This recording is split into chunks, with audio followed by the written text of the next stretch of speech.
Bienvenue à 50 ans de savoir, 50 ans d'avenir, une visite autoguidée audio visant à célébrer notre passé et notre présent à l'occasion du 50e anniversaire de Concordia. Cette visite vous est accessible où que vous soyez. Il n'est pas nécessaire d'être sur le campus.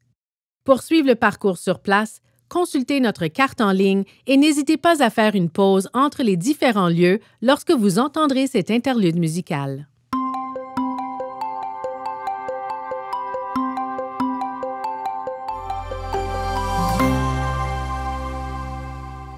Voici donc le chapitre 4, Bâtir un avenir meilleur. Bon, maintenant, allons-y. Dans ce chapitre, nous poursuivrons notre exploration du campus Sir George Williams en nous concentrant sur son passé récent et son avenir prometteur. Commençons par le pavillon J.W. McConnell, connu sous le nom de LB. Situé en face du pavillon Henry F. Hall, le LB a été inauguré en 1992 pour accueillir la Bibliothèque Webster, la galerie Leonard and Bina Allen, le cinéma J.A. de Sèvres, des espaces d'études et des bureaux. Les départements d'études anglaises, d'histoire et d'études françaises ont par la suite été regroupés dans les étages supérieurs du pavillon.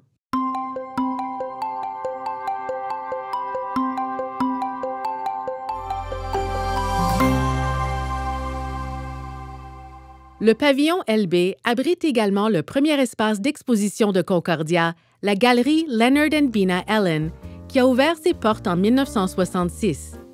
Autrefois appelée Galerie d'art Sir George Williams, la galerie Leonard and Bina Allen a été installée de façon permanente au LB en 1992 et a été renommée en l'honneur de ses bienfaiteurs Leonard et Bina Allen. La galerie Leonard and Bina Allen se consacre à la recherche, à la diffusion et à l'examen critique de l'art contemporain canadien et international. Elle relève du vice-rectorat à la recherche et aux études supérieures. Le saviez-vous? L'artiste autochtone canadien de renommée internationale, Kent Monkman, a présenté son alter ego, Miss Chief Eagle Testicle, à l'université en 2011 dans le cadre de son exposition à la galerie Leonard and Bina Allen. L'exposition My Treaty is with the Crown a été la première exposition d'envergure des œuvres de Kent Monkman au Québec. En 2023, l'artiste est revenu à Concordia présenter son livre Memoirs of Miss Chief Eagle Testicle, A True and Exact Accounting of the History of Turtle Island, devant une salle comble.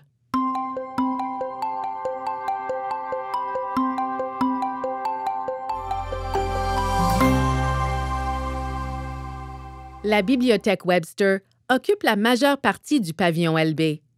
L'installation a rouvert après d'importantes rénovations et une transformation numérique complète en 2018.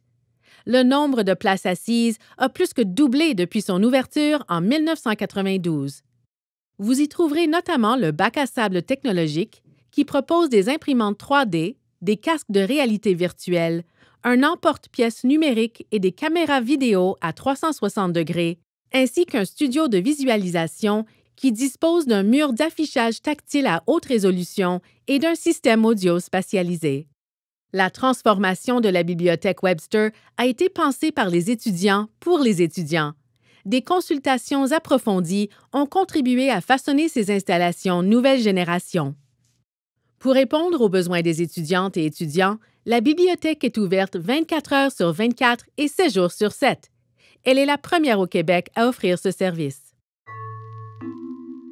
Le saviez-vous?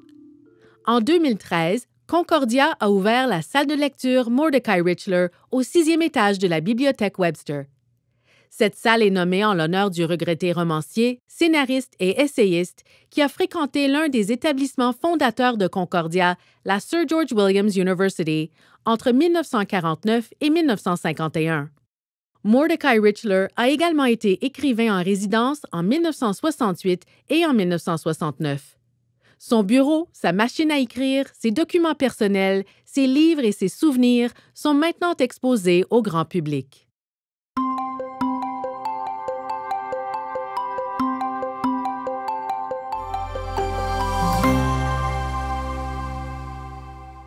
Au rez-de-chaussée du pavillon LB, face au boulevard de Maisonneuve, se trouve Espace 4. Inaugurée en 2018, cette installation met en valeur les activités de recherche et d'enseignement menées à Concordia. Véritable laboratoire vivant, Espace 4 offre une vitrine sur la recherche universitaire grâce à ses fenêtres qui s'étendent du sol au plafond. Espace 4 propose aussi gratuitement des activités d'apprentissage expérientielles accessibles et ouvertes au public. Au programme, entrevues vidéo, enregistrement de balado, expériences de recherche-création, ateliers, marathons de programmation et présentations. Le saviez-vous? En 1992, la Ville en Rose, le premier congrès et rassemblement international de ce type, réunissant plus de 700 chercheuses et chercheurs en études gays et lesbiennes, s'est tenu dans le hall de la Bibliothèque Webster.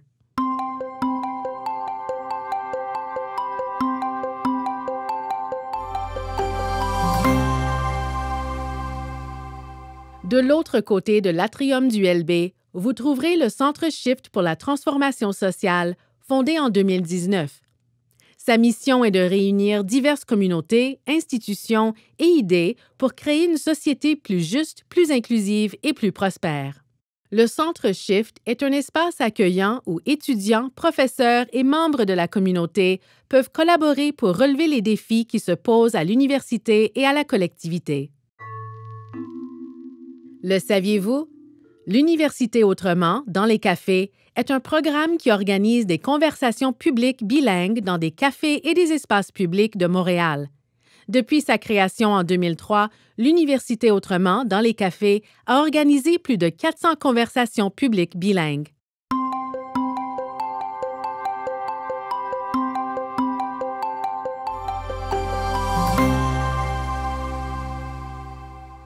Au sud-ouest, à l'angle des rues Guy et Sainte-Catherine, se dresse le pavillon du Faubourg, ou FB. Propriété de Concordia depuis 1997, le pavillon du Faubourg abrite de nombreuses unités importantes telles que le Bureau de l'avancement universitaire, le Service des ressources humaines, le Bureau de l'équité ainsi que Formation continue Concordia. Le saviez-vous?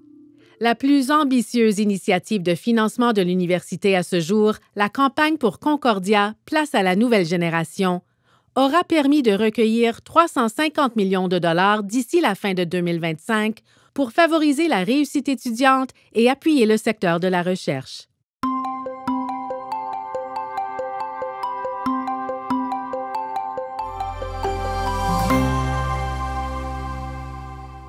La Faculté des beaux-arts propose de nombreux programmes exceptionnels, notamment à l'École de cinéma Mel Hoppenheim, qui fêtera son 50e anniversaire en 2024.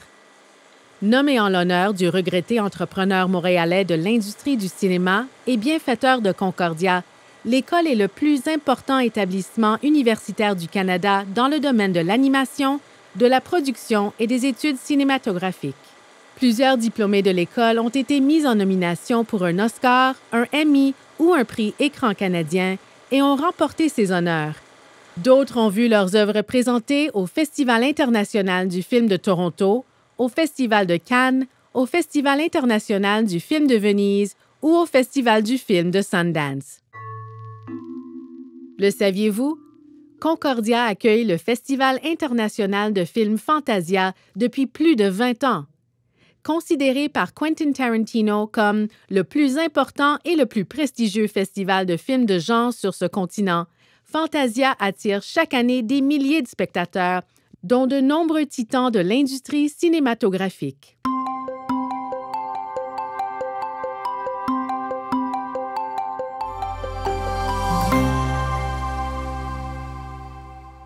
Au 6e étage du FB se trouve le Centre d'innovation et d'entrepreneuriat District 3, ou D3, un incubateur d'entreprises. Les mentors de District 3 apportent aux jeunes entrepreneurs le soutien nécessaire pour lancer avec succès de nouvelles entreprises dans les domaines de la haute technologie, des soins de santé et de la biotechnologie. Outre les étudiants et diplômés de Concordia, District 3 soutient les chefs d'entreprise des établissements pairs afin de les aider à concevoir de nouveaux modèles d'affaires. Le saviez-vous? La philanthropie a permis de dynamiser les programmes de District 3 et de financer ce milieu de travail nouvelle génération.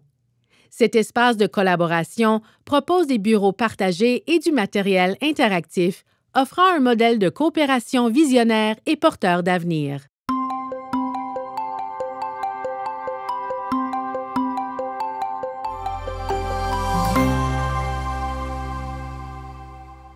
Haut de 15 étages, le pavillon de l'École de gestion John Molson, ou MB, a été achevé en 2009. L'École de gestion offre un milieu d'apprentissage et de recherche qui permet aux étudiantes et étudiants de réaliser leur potentiel afin d'enrichir la vie économique et la société. L'École de gestion John Molson compte de nombreux départements d'enseignement, notamment comptabilité, marketing, finance, management, ainsi que gestion de la chaîne d'approvisionnement et des technologies d'affaires. Dans le palmarès de Bloomberg Business Week, le programme de MBA de l'École de gestion John Molson se classe au premier rang au Canada pour les études en entrepreneuriat. L'École de gestion John Molson s'attache à recruter des professeurs spécialisés dans le développement durable, la comptabilité sociale et environnementale, ainsi que la responsabilité sociale d'entreprise. L'école abrite également le Centre d'études David O'Brien sur la durabilité des entreprises, un chef de file de l'élaboration de pratiques commerciales favorisant la responsabilité sociale, la sécurité, la santé, la gestion et la préservation de l'environnement, l'engagement communautaire, de même que les activités de verdissement. Le saviez-vous? La façade sud-ouest du pavillon MB constitue le tout premier mur solaire jamais construit dans le monde. Avec des panneaux solaires couvrant 300 mètres carrés, il produit 25 kW d'électricité et 75 kW de chaleur. Voilà qui conclut le chapitre 4, Bâtir un avenir meilleur. J'espère que vous avez aimé découvrir quelques-uns des lieux et programmes clés du campus Sir George Williams.